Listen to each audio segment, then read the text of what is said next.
Every time you look back on the people who stood by you through the years, colleagues who said they'd have your back, friends who called you family, family members who promised unconditional support, you've probably noticed a pattern that only becomes clear with age. Many of those who felt like true allies vanished the moment the situation changed, the moment your usefulness shifted, the moment real cost entered the picture. It stings at first. You wonder what happened to the loyalty you thought was real. But after decades of living, working, loving and losing, the truth settles in. What most people call loyalty is rarely loyalty at all. It's convenience, it's proximity, it's dependence. True loyalty, the kind that holds when it hurts, when it costs, when there's nothing left to gain, is extraordinarily rare. Today we're going to look straight at this uncomfortable reality, why it happens, how to spot the difference, and how someone who's lived long enough can protect themselves without becoming bitter or cynical. Let's talk about loyalty as it really is. Most people confuse proximity and convenience with loyalty because those things feel the same in calm seasons. When life is steady, when you're the one with the resources, the stability, the connections, the emotional steadiness, people gather around. They stay close. They laugh at your jokes. They show up for dinners. They say the right words.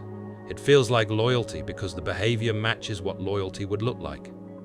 But behavior in good times proves very little. Convenience keeps people near when it's easy. Dependence keeps them near when they need something. True loyalty is revealed only when staying near becomes inconvenient, costly, or even painful. The people who remain when the incentives disappear are the only ones who were ever truly loyal. Everyone else was just comfortable. The human brain is loyal to incentives, not to people. This is not cynicism, it's biology. For most of human history, survival depended on aligning with those who could provide safety, resources, status, or protection.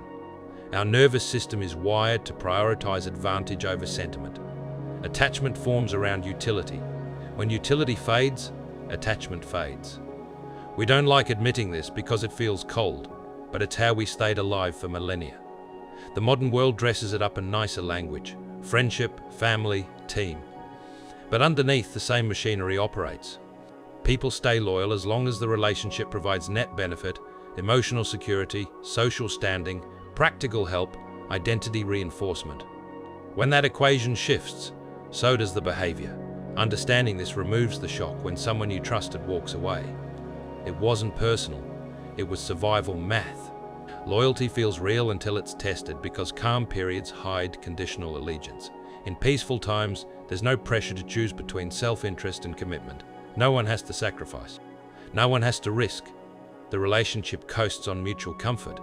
You assume the bond is deep because the surface looks deep, but pressure is the only honest judge. The moment real cost appears, financial strain, reputational risk, emotional discomfort, opportunity loss, conditional loyalty reveals itself.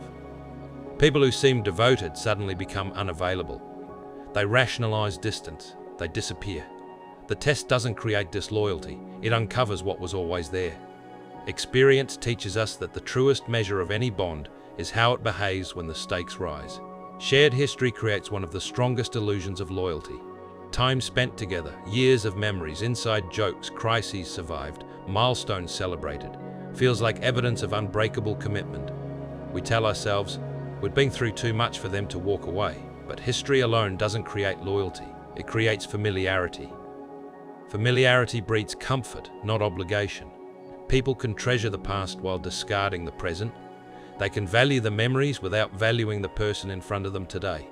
The longer the history, the harder it is to accept that it may have been convenience all along. Yet time after time, we see relationships dissolve the moment utility evaporates, even after decades. History is a beautiful story. It is not a contract. Loyalty quietly turns transactional when favors, access, and usefulness begin to define the relationship more than affection. At first, the exchanges feel balanced. You help them, they help you. You listen, they listen. But over time, one side becomes the consistent provider. The one with the advice, the connections, the stability, the shoulder to cry on. The other side becomes the consistent receiver. The moment you can no longer provide at the same level, the dynamic shifts. They drift. They become busy. They find new sources.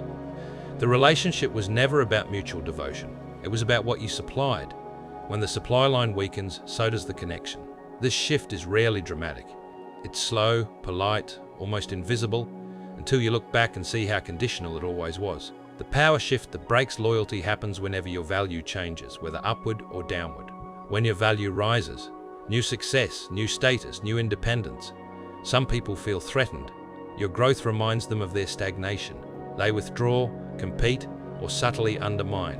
When your value falls, loss of position, health challenges, financial strain, the same people who praised your strength now see you as a liability. They distance themselves to protect their own status. In both directions, the reaction is the same: self-preservation over allegiance. True loyalty endures value fluctuation. Conditional loyalty evaporates when the equation no longer favors staying close.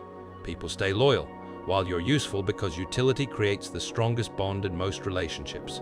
You provide security, emotional relief, social leverage, practical solutions, identity reinforcement. As long as that flow continues, they remain. They may even convince themselves and you that it's love, friendship, family duty. But remove the utility and watch how quickly the devotion fades. This isn't always conscious betrayal. Often, it's unconscious self-interest. People protect their own survival first. You were useful, therefore valuable. You stop being useful, therefore less valuable. The brain does the calculation faster than the heart can protest. The moment loyalty collapses comes when one of four triggers appears: pressure, opportunity, fear, or self-preservation. Pressure, when staying loyal costs more than they can bear. Opportunity, when a better option appears. Fear, when association with you threatens their safety or status. Self-preservation, when cutting ties protects their own interests. Any one of these can snap the thread. Often it's a combination. The collapse rarely announces itself with drama. It shows up as gradual distance, excuses, rewritten history, sudden busyness. By the time you notice, the bond has already dissolved. There are clear signs that loyalty is performative rather than genuine. Public displays of devotion that vanish in private. Words of loyalty without corresponding sacrifice. Selective presence. They're there when it benefits them, absent when it costs. Over-the-top praise that feels performative. Quickness to defend you when it's easy, silence when it's hard. These are the markers of conditional allegiance dressed up as commitment. Genuine loyalty doesn't need an audience. It doesn't disappear when the spotlight moves. It shows up when no one is watching and nothing is to be gained. Betrayal rarely comes from declared enemies. Enemies are honest about their opposition. The greatest risk comes from insiders, the people closest, the ones who know your strengths, your weaknesses, your routines, your trust. They have access. They have context. They can do the most damage because you never saw it coming. The wound is deeper because you believed the bond was real. Experience teaches that the people who can hurt you most are the ones you've let inside the circle.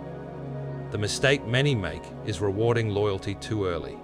You give trust, access, vulnerability, opportunity before it has been proven under pressure. Premature trust hands leverage to people who haven't earned it. When the test comes, they already hold cards they can play against you. Wise people observe longer than they celebrate. They wait for behavior under cost before granting deep access. This isn't distrust, it's discernment, earned through years of seeing patterns repeat. Calling someone disloyal misses the deeper point. Disappointment usually comes not from malice but from false assumptions. We assumed reciprocity, we assumed depth, we assumed permanence. They never promised any of those things, at least not in the way we interpreted. They were operating under a different set of incentives. The pain comes from our own projection, not their betrayal. Seeing this clearly removes bitterness and replaces it with sober clarity. People are loyal to their own survival first, always. Expecting otherwise sets us up for repeated hurt. Powerful people test loyalty quietly and continuously. They observe behavior over time. They create small scarcities, less availability, fewer favors, to see who still shows up. They introduce mild stress, delegating responsibility, stepping back to watch who carries the load. They note who remains consistent when nothing is immediately gained. These are not manipulations. They are reality checks. Loyalty that survives small tests is far more likely to survive large ones. The difference between loyalty and alignment is everything. Emotional bonds fade. Shared feelings change. But aligned interests, when both parties benefit from the other's success, can endure far longer.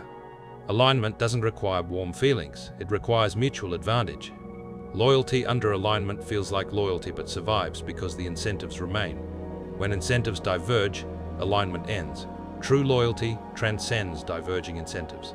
It is rare precisely because it requires sacrifice over self-interest. Here is the final principle, the one worth carrying forward. Loyalty is proven under cost. Words are cheap, gestures are easy. History is sentimental. The only real proof of loyalty is what someone does when staying loyal costs them something: time, comfort, status, opportunity, emotional ease. If they stay through the cost, the bond is real. If they leave when the cost appears, the bond was conditional. After all these years, you no longer need to guess.